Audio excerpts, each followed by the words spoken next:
Hello everyone, welcome back to my channel. In today's video I will be showing you my technique on how I age and distress my paper to have an authentic vintage effect. As you can see here, I have made some coasters and signs that I have applied this technique to, and they have a very original vintage look to them, as if they've been worn and weathered naturally over time. In this video, I will show you my step-by-step process on how to achieve this effect. Let's get started. Firstly, you will need an image of some sort. You can use any image you like, a photograph, an image you like from the internet, or even something from a book or magazine. I have this image I got off of Pinterest, and I've printed it out on 160-gram paper. So you can definitely use printed images as well. Secondly, you will need a box, preferably wooden, a wooden box lid or any flat piece of wood. I got these wooden sheets off of Amazon and have cut them down to the size of my image. I love the look of vintage signs on wooden planks or sheets like this because it can be used as decor pieces, coasters, or could be attached to things like boxes or drawers to add an antique touch to my space.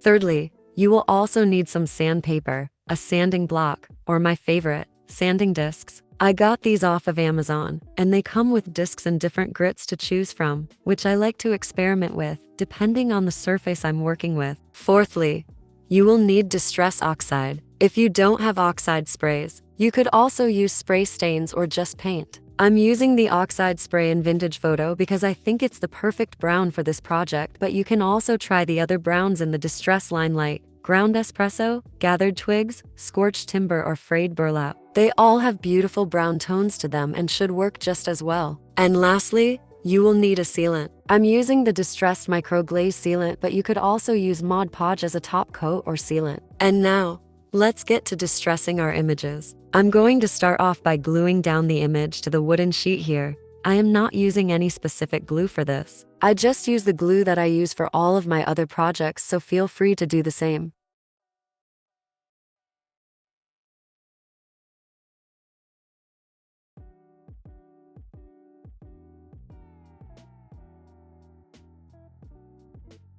Once I have my image down, I'm going to make sure that it's 100% dry. Here I have my sanding discs, one with a higher grit and one with a lower grit. To distress my edges, I'm using the higher grit sanding disc.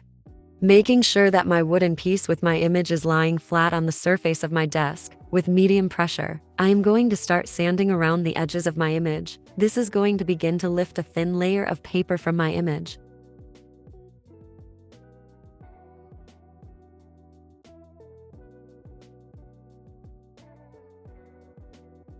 Here's what that looks like.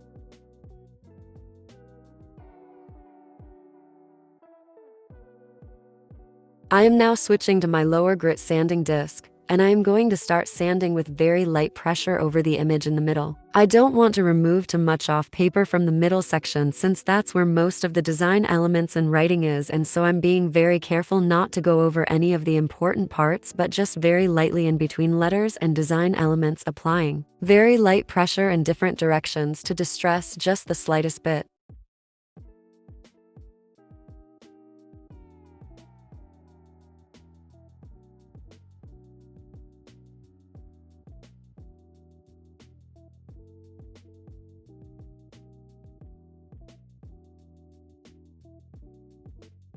And here's what that looks like. It doesn't look very special now, but just you wait. Now, I'm going to grab my distress oxide. I am spraying 3 sprays onto my mat. I'm dipping my dauber right into that, and I'm going to start dabbing. First around the edges, allowing the paper that we just distressed on the edges to absorb just enough of that color.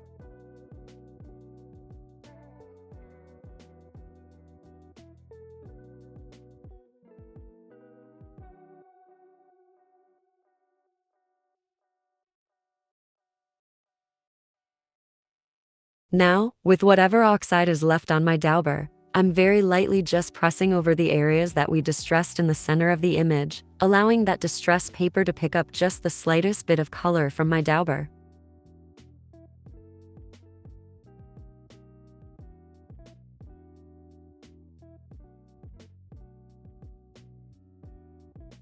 I am now going to dry that using my heat gun.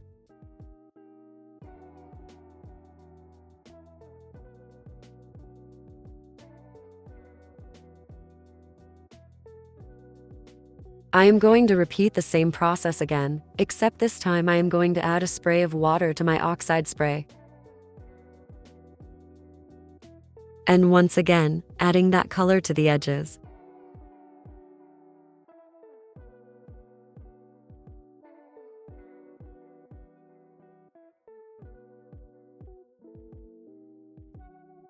And again gently over the center of my image where the paper has been distressed.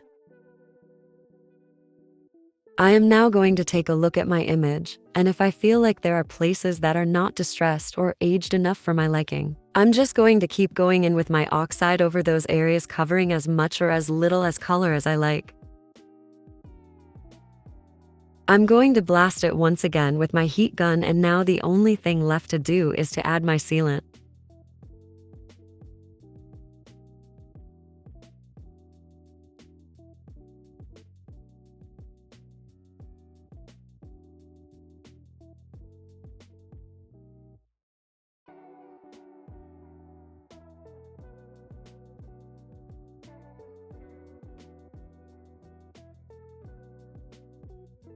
And this is what I'm left with. You really cannot go wrong with this technique. No matter how much or little you distress around and over your image, you are still left with a very aged, worn and weathered look, and every single time is completely different, giving you a unique and spectacular outcome. Here's a close-up at some of the pieces I have distressed this last week. Don't you just love these? You could create an entire set with photographs of you and your loved ones and have them their own set of coasters. I think that would make a lovely gift for a birthday, an anniversary, or any other special occasion.